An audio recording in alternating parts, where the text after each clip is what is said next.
It seems that the more pain medicine I took for it, the worse the pain actually got. Sean Hughes's pain started when he injured his back riding a jet ski on his honeymoon. A doctor prescribed Percocet. After the honeymoon, Sean was still in pain, and another doctor wrote him a second prescription for pain medicine. There's actually a part in your brain that tells your body you need this substance. And if you don't give it to it, that part of your brain will cause your body to rebel against you.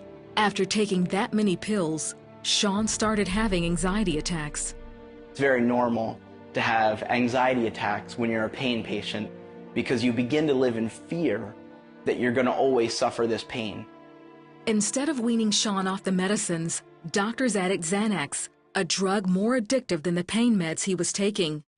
The drugs affected Sean's performance at work.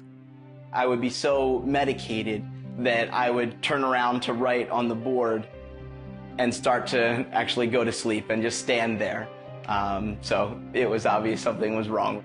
But Sean was hooked, and for months, he made almost nightly trips to a hospital emergency room where he demanded more drugs. I remember specifically being in the emergency room with him and begging him not to take anything else, saying, "You've had enough of your own medicine. You'll go home and you'll go right to sleep. Please believe me, you don't need to take anything else." And he was very angry.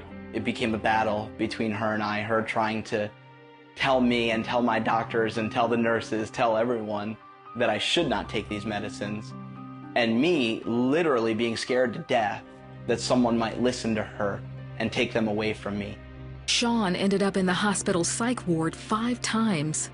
Every single time I went into a mental hospital, I was diagnosed with more illnesses, and eventually the list went on: generalized anxiety disorder, bipolar disorder, schizoaffective disorder, and they would add meds until they got me up to 19 different medications that I was taking every single day.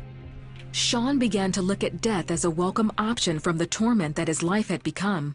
So in my mind, I had 2 options: continue living a life where I am totally humiliated every day, or go to heaven. So I would beg God on a daily basis to take me off of this planet. Sean finally agreed to go to an outpatient detox program and to go to counseling with his wife. But after a financial crisis where they lost their home and car, Sean went back to the ER to get more pain meds. Jessica was at the breaking point. Why don't you understand? I got in the closet with a pillow and I just cried and cried and cried. "Lord, please let him see this. Let him see what is happening in our lives right now, God, please." Friends and family members urged Jessica to divorce Sean. I stayed with him because God told me to. But as soon as I was threatened physically, God told me to leave.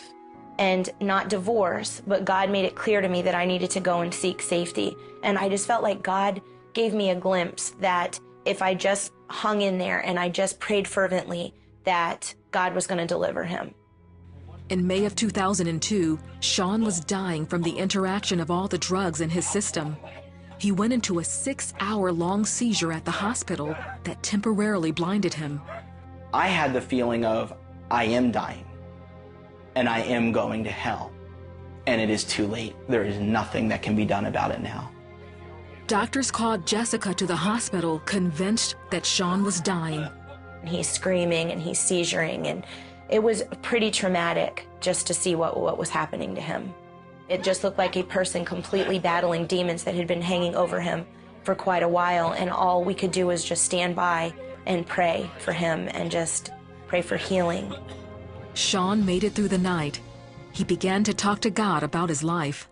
I finally made my peace with God, and I admitted to God, none of this is your fault. I've been blaming you. I've been saying that, how could you allow this to happen to me? But the truth is, you warned me. There were points where I knew this is getting out of control. And instead of trusting you, I entrusted my life to the doctors, and I entrusted my life to the pills, and I destroyed my life, and it's all my fault. None of it is your fault, and I'm so sorry. Sean finally surrendered his addiction and his life to the Lord.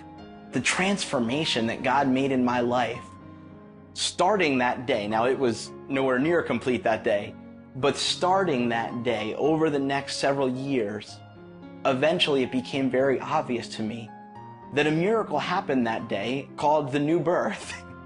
And by God's grace, he opened my eyes and brought me to true repentance and caused me to become born again the day after I almost died. Sean has been drug-free for 5 years. Today, he and Jessica have 2 children, and their marriage is completely restored. Beyond the many miracles that he did, setting me free from drugs, healing my marriage, giving me a ministry, giving me children, it's the reality of eternity being placed at the forefront of my mind that I would look at as the greatest blessing.